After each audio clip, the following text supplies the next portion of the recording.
Yo, what is going on, everyone? My name is Nick, or the Notorious Fantasy, and in today's video, we are doing a 14-team mock draft for PPR in the 6th overall draft spot of the fantasy football draft. Now, we are going to see today what is my strategy in a 14-team league. A 14-team league is very different than your normal 12, normal 10-team league. It's just so much bigger, and it definitely takes a different approach to drafting, at least for me. So, even though I draft pretty similarly, I do think some things differently in 14-team leagues, which we are going to be talking about during the draft. Like I said, 14-team PPR league from the 6th overall spot. Now, this is the second video of the day. My first video from earlier this morning is where I talk about the training camp news and how I feel on Miles Sanders, Nick Chubb, all these guys that ended up getting hurt, and my opinion on it, as well as some other news blurbs that could be moving guys up and down your guys' rankings. So please make sure to check that out as well. It's very informational, and it should be able to give you guys a good opinion on what to do in your 2020 fantasy football draft. So let's get into this 14-team draft. 1 quarterback, 2 running backs, 2 wideouts, a tight end, flex, kicker, defense, and 6 bench spots. If you guys want more advice, please make sure to click that subscribe button. It's free, and I put out content every single day to help you guys win that 2020 fantasy football championship. While you're down there, you can also check out my Patreon. It has my draft guide on it. Got everything in there to help you guys dominate that draft. Like I said here, this is a 14-team mock draft. 1 quarterback, 2 running backs, 2 wideouts, tight end, flex, kicker, defense, and 6 bench spots. We're going to be going back to the composite ADP of all these websites, ADP, and we're going to go ahead and see how the draft ends up going. We have went through Yahoo, ESPN, and NFL. They all feel a bit different. That's how you want to get variety of your draft. I actually believe that you guys, if you draft on Fantasy Pros or Sleeper to do mock drafts, which I believe is very good, I think you should eventually at the end, right before your draft, do a couple on the website that your league is going to be drafting on if they draft online, because that is where you will get the best idea of how your draft is actually going to go down based upon how the board looks, because you can look at the guys ranked highly on the screen versus the guys ranked lower, and then have a good gauge of where your league might want to go, because just where the guy's positioned on your screen is really going to affect their opinion on the player if they're not the sharpest type of player. So coming off the board at the 101, we have from Paranormal Captivity, Christian McCaffrey, followed by Saquon Barkley, Ezekiel Elliott, Alvin Kamara, and Michael Thomas. So the first 5 picks, very chalk, nothing too out of the ordinary there. So now we are up at the 6th pick. Now this is a 14-team league, and we are smack in the middle of the draft. This is exactly where you do not want to be, in my opinion, in a 14-team league. I would prefer to be at the end. I'm preferring to be at the end of every single draft, because I think the way you win your league is at the 11, 12, 13, 14 spot with 2 running backs in a row. Now, this is going to be difficult at the 6th pick, since the running backs are going to run off the goddamn board like it's nothing, like it's sweet cakes, like your parents might have told you, or something like it's hot cakes, maybe that is. They just fly off the board so fucking fast, because the running back position is so shallow. It is not a deep pool, whereas the wide receivers go super deep, and you're going to be fucked over if you don't go with too early, especially in a 14-team league. So that's really my locked and loaded strategy at the beginning of the draft, to make sure I get 2 running backs in the first 3 rounds, since the pool of players really falls off just a couple of picks into the draft, or a couple of rounds into the draft, I should say. So now at wide receiver, Devontae Adams, Julio Jones, Tyreek Hill, DeAndre Hopkins, Chris Godwin, all still available. All the quarterbacks, all the tight ends are still available. In a 14-team league, there is no way in absolute fuck I am taking a quarterback anywhere near early. Same thing goes with a tight end. I just don't think that the position is valued as much in a 14-team league, due to the fact that everyone's team is not going to be stacked. If you find that late round tight end, that late round quarterback that are able to hit, your team is going to look much better than a team who drafts maybe a Pat Mahomes early and then doesn't have a good running back too, because the running backs are very important in these kind of leagues, since this league is so big that it's very hard to find some good starters. So at running back, Dalvin Cook, Derrick Henry, CEH, Miles Sanders, Kenyon Drake, and Joe Mixon. For me, like I said, I'm all over the running back train now. This is a 14-team league, so I'm more conscious to go on the safer type of edge in the first round. I typically preach safety, but I do like Joe Mixon more than the rest of these guys. But I feel Joe Mixon might have the more risk out of over a guy like Derrick Henry. Derrick Henry is going to be my pick here. I really do love Joe Mixon. In a lot of leagues, I would pick him here, but in a 14-team league, I am trying to be as safe as possible. I'm trying to make sure that this first round pick does not bust, because if it does, my team, it will be so much harder to win due to the fact that picking guys later just gets much harder because there is less value on the board. So I am going to go with my safety net of Derrick Henry. I understand in PPR, Derrick Henry doesn't get the vibe of a player that's going to be great because he doesn't really catch any passes. But at the end of the day, I'm not too worried about that since the guy's going to get the ball a million times on the ground and be a very productive running back for the Tennessee Titans, especially in a team that really looked like they wanted to run the ball and were very productive with running the ball. That's how they were winning a lot of games down the stretch of the season. So now if we look at the draft board after we went ahead and selected Mr. D-Rock Henry, Dalvin Cook came out the board, followed by Joseph Mixon, Devontae Adams, Julio Jones, DeAndre Hopkins, Tyreek Hill, Miles Sanders, CEH, Austin Eckler, Kenyon Drake, Chris Godwin, Nicholas Chubb, Travis Kelce, Josh Jacobs, Aaron Jones, and George Kittle. So the two big tight ends came off the board. Very typical. Typically, you see the big two tight ends, Kittle and Kelce, come off the board in the second and third round. Same goes with Lamar and Pat Mahomes, but we shall see what happens there. Multiple teams going with the two running back strategy, Joe Mixon and Aaron Jones for one team, Sanders and Drake for another team, and CEH for Austin Eckler. Now I'm not drafting Miles Sanders in the first round.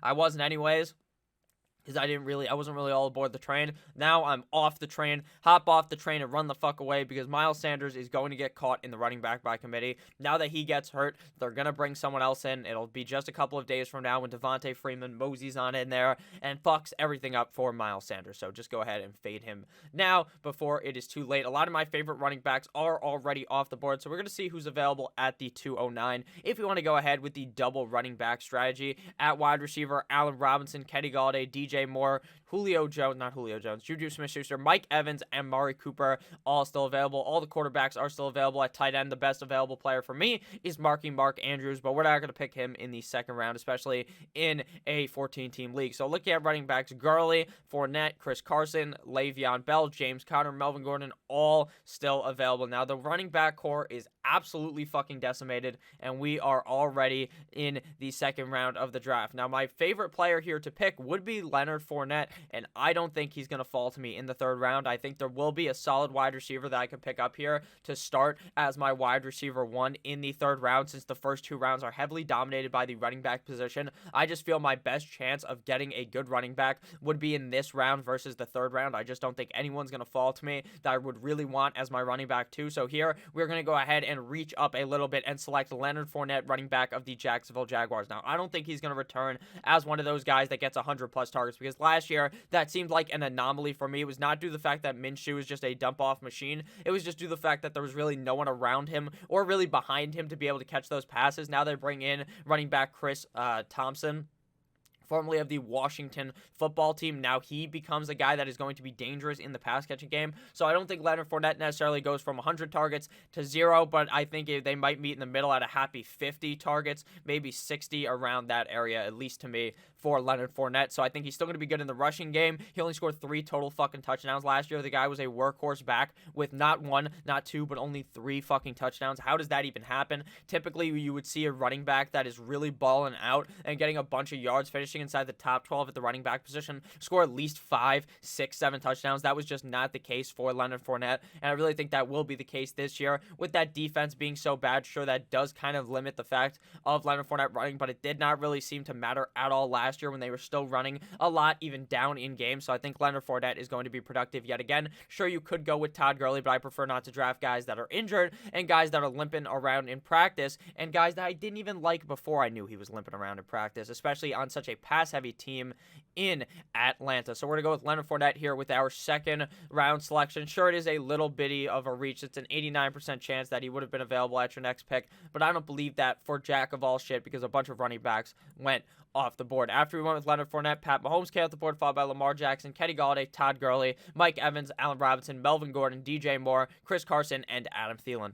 Just as suspected, Pat Mahomes and Lamar Jackson go in the second round. I thought maybe it'd be the third round, but here it was the second round. They typically don't fall past the third round, so if you want to get those guys, you got to draft them early. Like I said, a couple of running backs went, a couple of wide receivers. Now we're going to see a change in the draft. The third and fourth round, where we went from being heavily dominated by the running back position in the first 2 rounds, now we are going to see a draft overwhelmingly listed with a bunch of wide receivers. Obviously, there are teams that did go wide receiver heavy to start off the draft, like that team at the 112, carry on my wayward son with Tyreek Hill and Chris Godwin. I would be very shocked if they didn't draft at least one running back at the 312 or the 403, because if you wait even further than that, your starting running backs are going to be absolute dog doo-doo in a 14-team league. I really don't understand the zero running back strategy in a 14-team league, and I would not really look to implement that at all in this size of a league. So now it is our turn to look at the board. Obviously, like I said, the big two tight ends and big two quarterbacks are gone, but we are not really looking that way. So we're looking either running back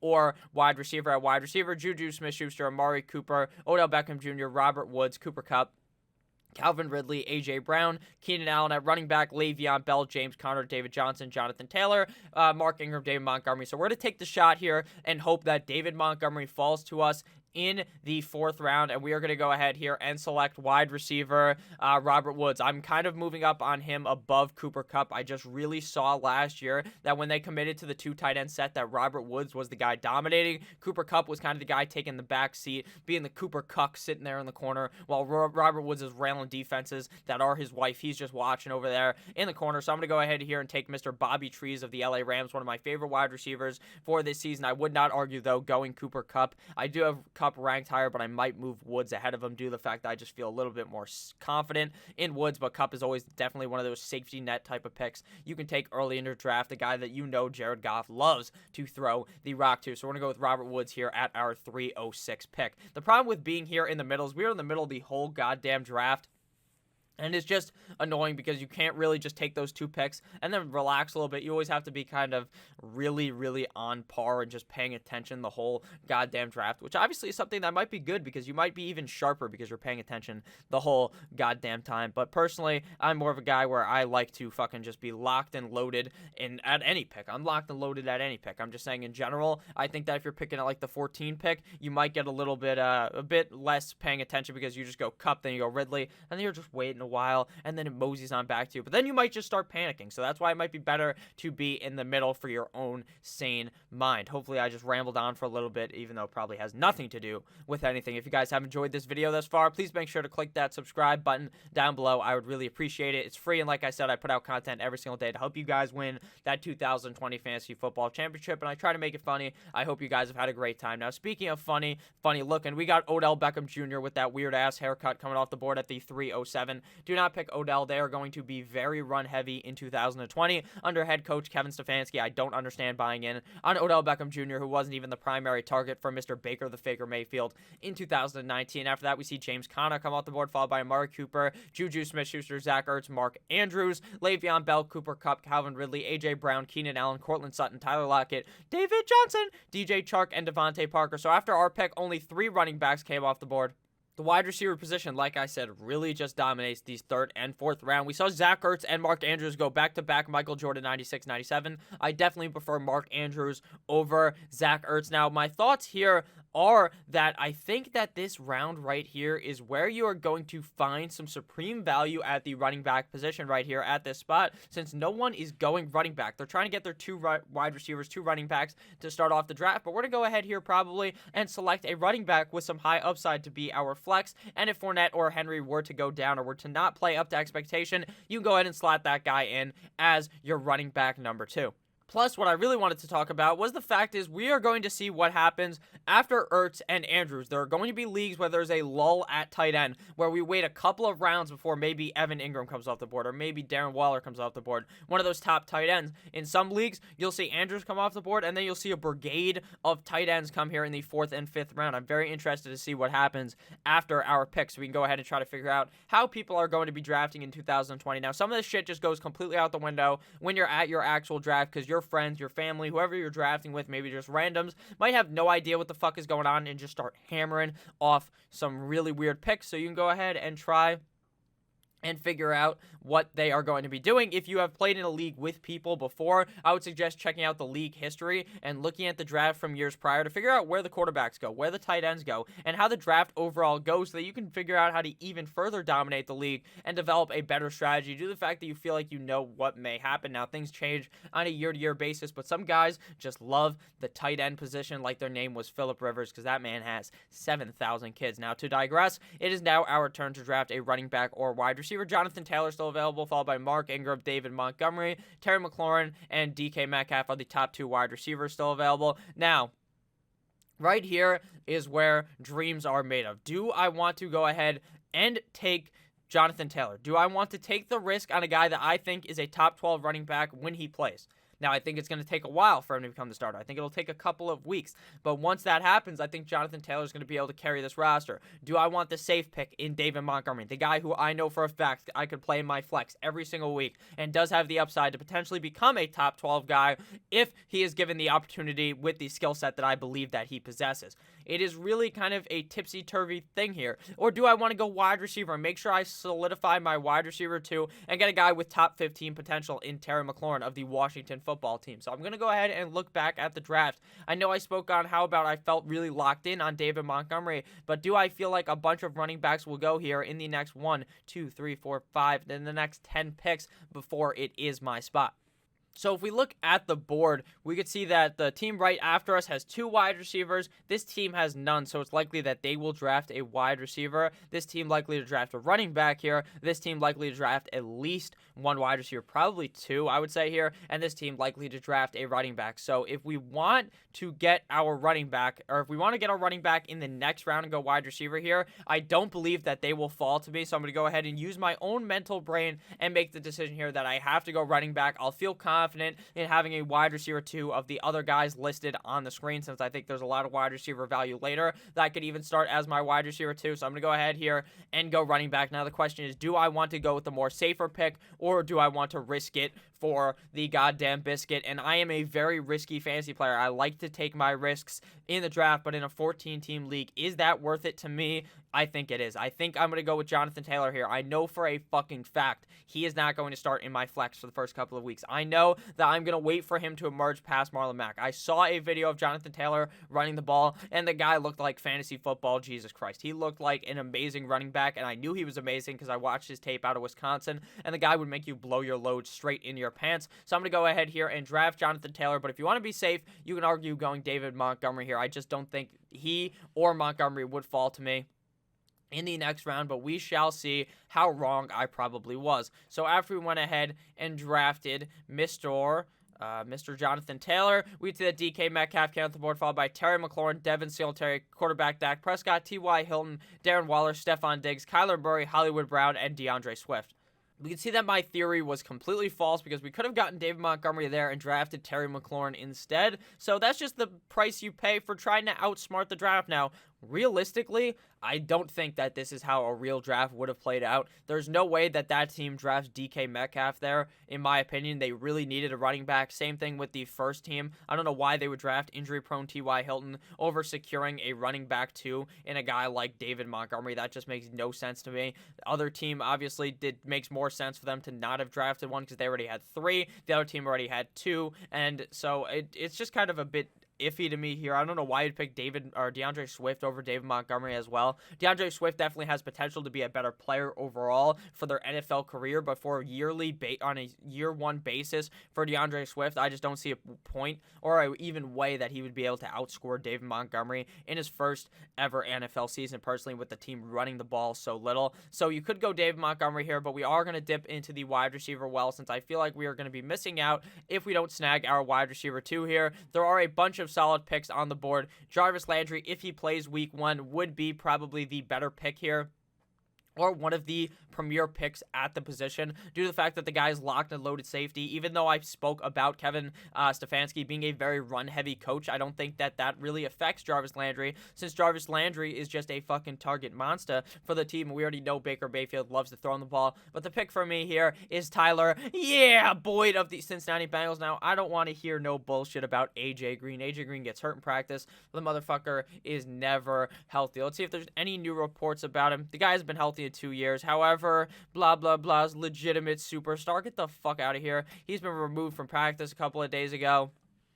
My video earlier today was all about the injuries, and I talk about AJ Green and how out I am on him. I wasn't even out on him, but seeing him get hurt again confirms my confirmation bias that the guy just can't stay healthy. The motherfucker is always hurt. He gets hurt lacing up his cleats in the morning before he goes to practice. He gets hurt making his kids breakfast in the morning. He fucking puts the spoon instead of in the cereal, goes in his fucking eye, and it gouges out his eye. The guy's a certified injury-prone player, and that's nothing against AJ Green, probably a tremendous guy, but we're talking about fantasy football here, and his value here in the 5th round is absolutely dog shit, whereas Tyler, yeah, Boyd is an excellent value here, a guy I think could have over 1,000 yards. Yet again, he's had back-to-back seasons of over 1,000 yards and could really emerge as a up-and-coming talent here with Joseph Burrow. Now, he actually does play better with AJ Green on the field if we're talking half PPR and full PPR points per game. So you would prefer that AJ Green could stay healthy, but even when Green was not healthy, Boyd was still a guy that was a very startable player last season and a guy that I think takes a even bigger leap up this season with Joe Burrow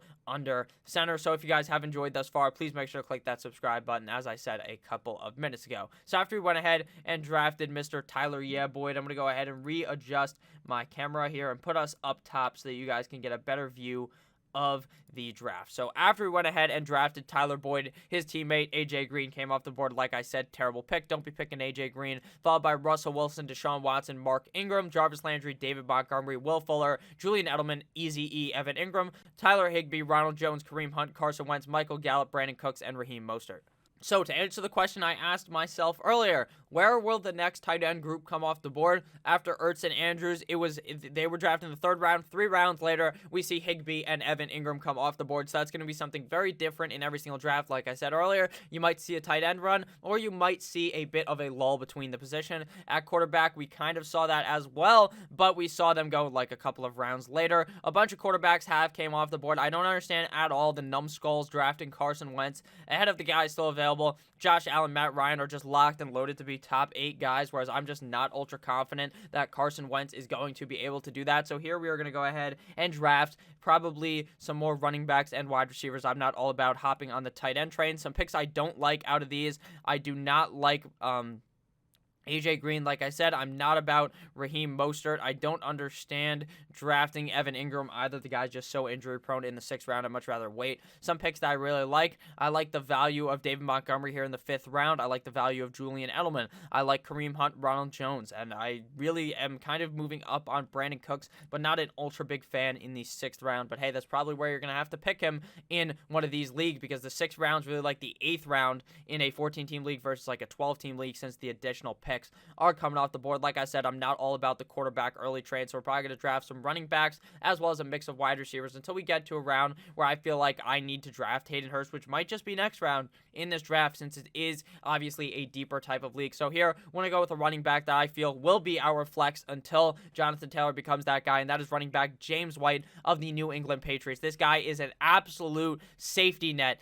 at the running back position in PPR leagues.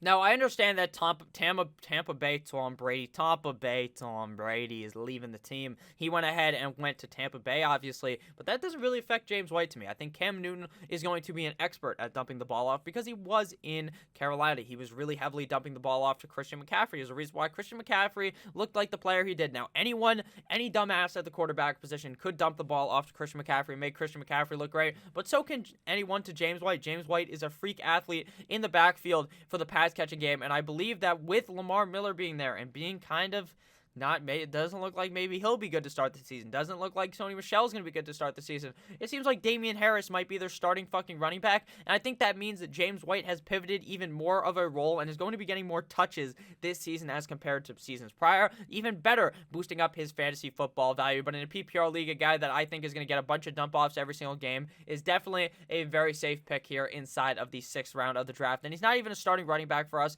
He's going to be our flex position. So after we went James White, Robert Gronkowski came off the board, followed by Deontay Johnson, Deebo Samuel, Marvin Jones, Cam Akers, Josh Allen, J.K. Dobbins, Christian Kirk, Emmanuel Sanders, and Tariq Cohen.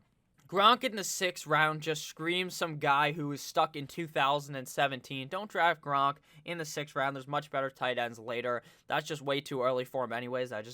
He's like a later round pick. The 6th round is a middle round pick, very early for him. So looking at the board, I like Cam Akers. I like Allen. I am not really on board with Emmanuel Sanders at all this season, if I'm being completely honest with you. I just think the wide receiver 2 in New Orleans is just going to continue to get hyped up and just never perform up to that, because Kamara and Michael Thomas really absorb most of the target share of that offense. Marvin Jones is a pick I love in the 6th round with the Detroit Lions. As long as Matt Stafford can stay healthy, he's going to be really good. But even if Stafford ends up getting hurt, we saw that whole offense seem to hum pretty well. At least the wide receiver core did when Stafford was out.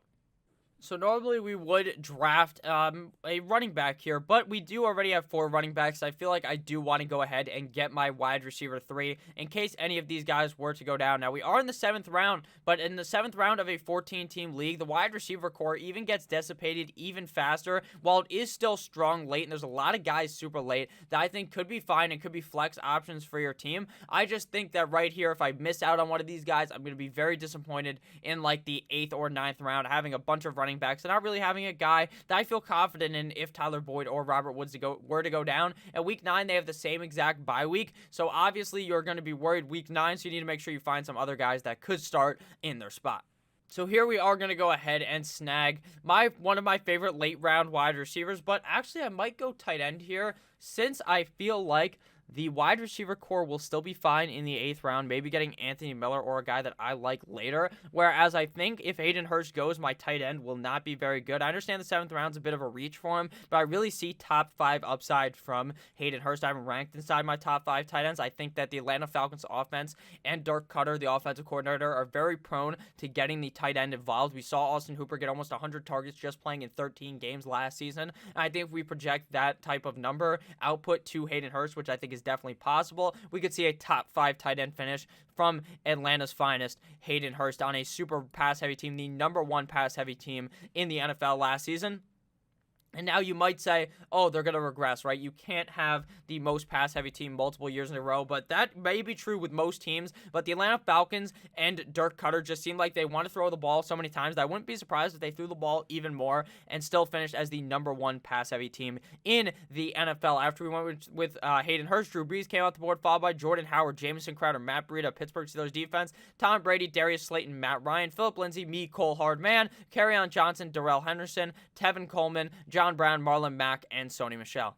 To recap our team through our first 7 picks, at running back, we have Fournette and Derrick Henry. Our wideouts are Robert Woods and Tyler Boyd. Our tight end is Hayden Hurst. Our flex is Jonathan Taylor. And our bench is comprised of 1 player and 1 player only, Mr. James White. Now we are at our 8th round pick, and your 8th round pick today is brought to you by Manscaped, my sponsor. Make sure to check out Manscaped if you guys want to shave downstairs. Get that shit looking pristine, looking A1. Make sure to use Manscaped code Notorious at checkout for 20% off, as well as free shipping. You can use that shit in the shower, which is pretty crazy to me, and you're not going to be nicking it, getting blood all over the shower looking like there's a murder scene. You're going to be murdering your league in fantasy football this year, but you ain't going to be murdering your balls. Manscaped code Notorious at checkout. So back into the video real quick. Now we are not going to draft a quarterback here. It is recommending that we go with Matthew Stafford, but a lot of teams have quarterbacks, and I think I'll be happily fine in a 14-team league starting a guy that's not as super hot, a guy that I think could have potential in the late rounds. So that is not who we are going to be looking at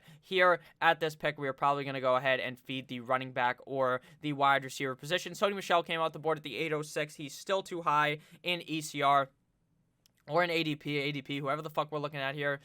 Just way too high. I don't understand him as an 8th round pick. The guy's going to miss the beginning of the season, still in the PUP, and then a bunch of guys are looking to take his job. He's not even a guy that I thought had a secure job last year, and then I was high on him this year because I thought, hey, he's going to come back off the PUP, be healthy, be fine, be a good player like I think he could be. But now with Damian Harris sniffing up his ass, the reports that Damian Harris are looking so good, I'm just going to fade Sony Michel, especially since I think he's going to miss the first couple of games of the season potentially. So now we're going to dip back into the wide receiver bowl. Like I said, McCole Hardman did go super high upside pick, but we're going to go with Anthony Miller, a guy out of Chicago who I think really has that potential. Last season in his sophomore year in the NFL, he looked mighty fine. He put up, let's see his stats real quick, 52 receptions, 8 on 85 targets, 656 yards, and 2 touchdowns. Sure, not the most glorious season, but he did have multiple startable games in 2019, and I think that we could see him put up a bunch more startable games in 2020, especially if 9-inch Nick Foles is the starting quarterback of the team, who I just think is a much better passer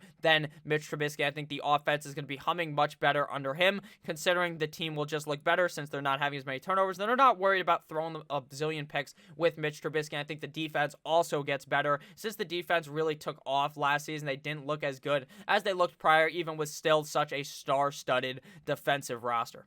After we went with Mr. Anthony Miller, San Francisco defense came off the board, followed by Justin Jefferson, Sterling Shepard, Darius Geis, who's a waste of a pick. The guy's a free agent, got cut from his team for what he did. Despicable guy. Fuck you, Darius Geis. Keyshawn Vaughn, followed by Latavius Murray, CeeDee Lamb, Henry Ruggs, and Mike Williams, and then Zach Moss. Zach Moss, a guy I'm really getting high on. Reports out of camp are that this guy is bulldozing over people. Looks like he is going to be very heavily involved, just like I thought before the season even started, or before preseason camp stuff even happened. So, I mean, who's right?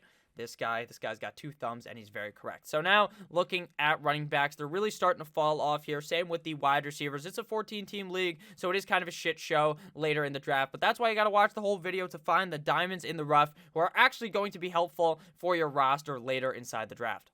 Now we're either going to continue to keep matching running back and wide receiver. We're probably going to wait maybe a round or 2 more on quarterback, since every team pretty much has their starter, and I don't think any team will start taking their backup until maybe the last couple of picks of the draft, probably the last 2 picks before you pick a kicker in defense. So here we're going to go ahead and pick a running back or a wide receiver. We already have 4 running backs and we have 3 wide receivers, so you go either way here. Personally, I want to go ahead and secure a running back that I think is essential for teams. Now, I do not have Mr. Dalvin Cook, but I think that he's the best handcuff in football since Dalvin Cook does get hurt. Now, I understand you're not going to be able to play him unless Dalvin Cook was to go down, but the odds are that Dalvin Cook will go down, and the odds are that if you are drafting with a guy and they miss on him and they have Dalvin Cook, you can ship him off to the Dalvin Cook guy and get some nice players because they need him more than they may even think. They probably don't think they need him, but then once Dalvin Cook goes down, they're going to come to your door and be begging for your wiener just to suck it so that they can get him. And you're going to say, no, not today. The Kembe Mutombo.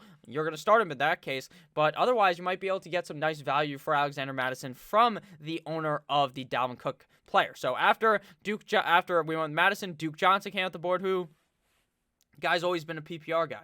I don't know why. I always fucking end up with drafting him on a couple of my teams. I probably will end up with him on a bunch of my teams this year, even if I'm not as confident in him this year with David Johnson there. But David Johnson's injury prone. It seems like he has been in the past.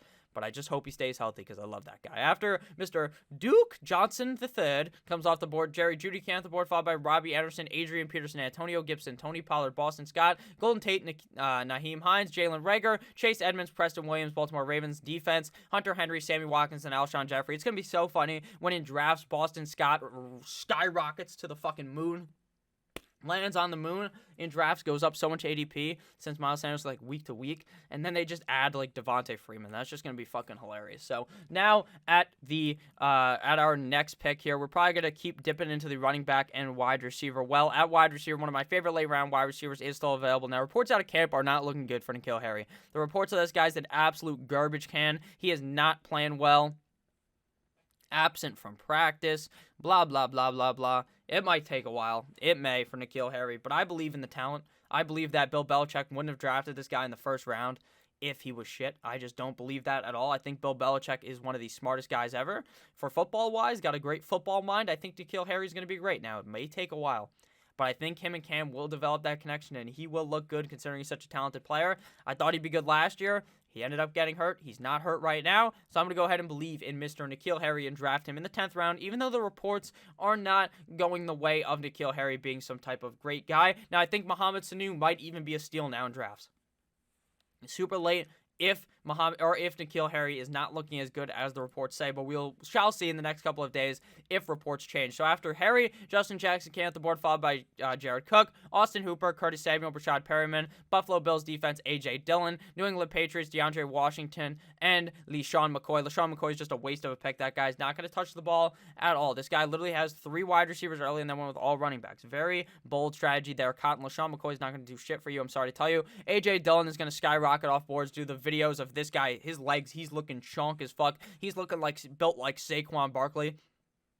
But I'm not going to believe in it because I think Aaron Jones will be the majority shareholder of touches in that offense. And unless he was to get hurt, I don't think A.J. Dillon's really going to do jack of all shit. So now we're going to go ahead here and draft a probable quarterback here. Probably going to go quarterback here with quarterback Matty Snapback. I really believe in Matthew Stafford this season. Sure, he ended up getting hurt 8 weeks into last season, but when he was healthy, he was looking on top of the world. And in a 14-team league, I am more prone to draft 2 quarterbacks due to streaming them is much harder. So we may end up with 2 quarterbacks on this roster, whereas in a 12-team league, 10-team league, I am completely off the train of drafting 2 quarterbacks. Probably not going to draft 2 tight ends, though, in a 14-team league. So we're going to get Matty Snapback, who looked like an MVP for the first couple of weeks of last season. If healthy, this guy is going to be a monster for your fantasy football team, and is a guy that you can find super late because not a lot of people are buying into him due to the fact that the guy said, "Oh, my back," and broke his back last season.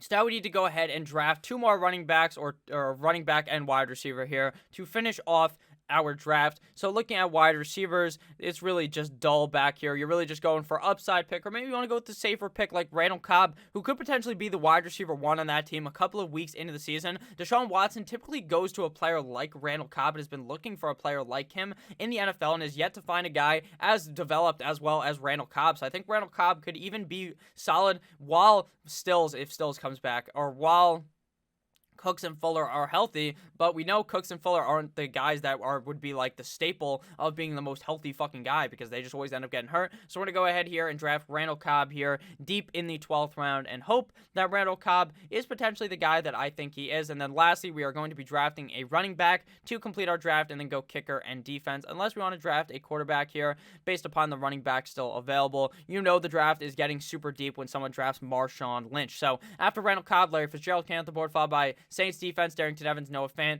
Rashad Penny, Baker Mayfield, Paris Campbell, Anthony McFarland, Carlos Hyde, and Marshawn Lynch. So if you want to take a running back here, I might take Chris Thompson to, be the handcuff of Leonard Fournette. Rock Armstead probably would have been that guy, but he's on the COVID IR. Who knows what's going to happen there? There are some other guys here. Bryce Love could potentially be the running back 2 of the Washington Redskins. That's the reports that's coming out. Other than that, it's just a fucking shot in the dark, and you're too late giving Love a bad name. So we're going to go ahead here and draft our second quarterback and make sure we have a guy that's not by 5. My favorite pick here is either Newton or Big Ben Roethlisberger. Newton has by 6. Stafford has by 5, so we're going to go with Newton here. For the upside, I don't have Newton ranked that high. I really don't. I'm probably one of the lower guys on Newton. Doesn't mean I won't draft him, though, because I can see the upside of him being a top 12 guy, since that's what he has been in the past. We've seen him do it in the past, and with this Patriots offense, that's going to cater well to him. They're going to build the offense to cater in his way. I think he could be dangerous this season. So after we went with Newton, Tannehill came off the board, followed by Chris Thompson, Rock Armstead, Giovanni Bernard, Big Ben Roethlisberger, Chiefs defense, Malcolm Brown, Sam Darnold, bunch of kickers, bunch of defenses, Jalen Reagor, Joe Burrow, TJ Hawkinson, Jared Goff. So now we got to draft our defense and kicker. First, we're going to go ahead here and select our kicker, Justin Tucker the fucker, in the second round.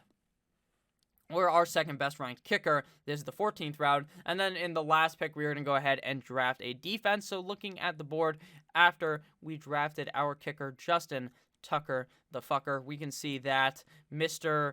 Eric Ebron came off the board, followed by Lynn Bowden, Dallas Goedert, bunch of defense, bunch of kickers, and Janu Smith. Definitely a great steal at the tight end position in the 14th round. So here we are going to go ahead and solidify our defense with a defense playing a shitty offense week 1, but they're not even available. The Chargers are not available right now, so we are not going to be able to get a defense playing a shitty offense week 1. Probably one of these teams actually are, and if I was in a draft, I would look it up. I think the Eagles are playing the Redskins week 1. Yes, they are. They're playing the Washington football team. My bad. Sorry, they changed their name. So we're going to go against them and hope maybe Dwayne Haskins struggles a bit in his first game back with no preseason. So after that, the draft is complete. We got a B grade for this roster. I think we got an A because we are A1 steak sauce over here on the Notorious Fantasy Football channel. So I actually ended up just clicking off of that on accident, but I will still recap our roster. Our starting quarterback right in the middle of your screen here.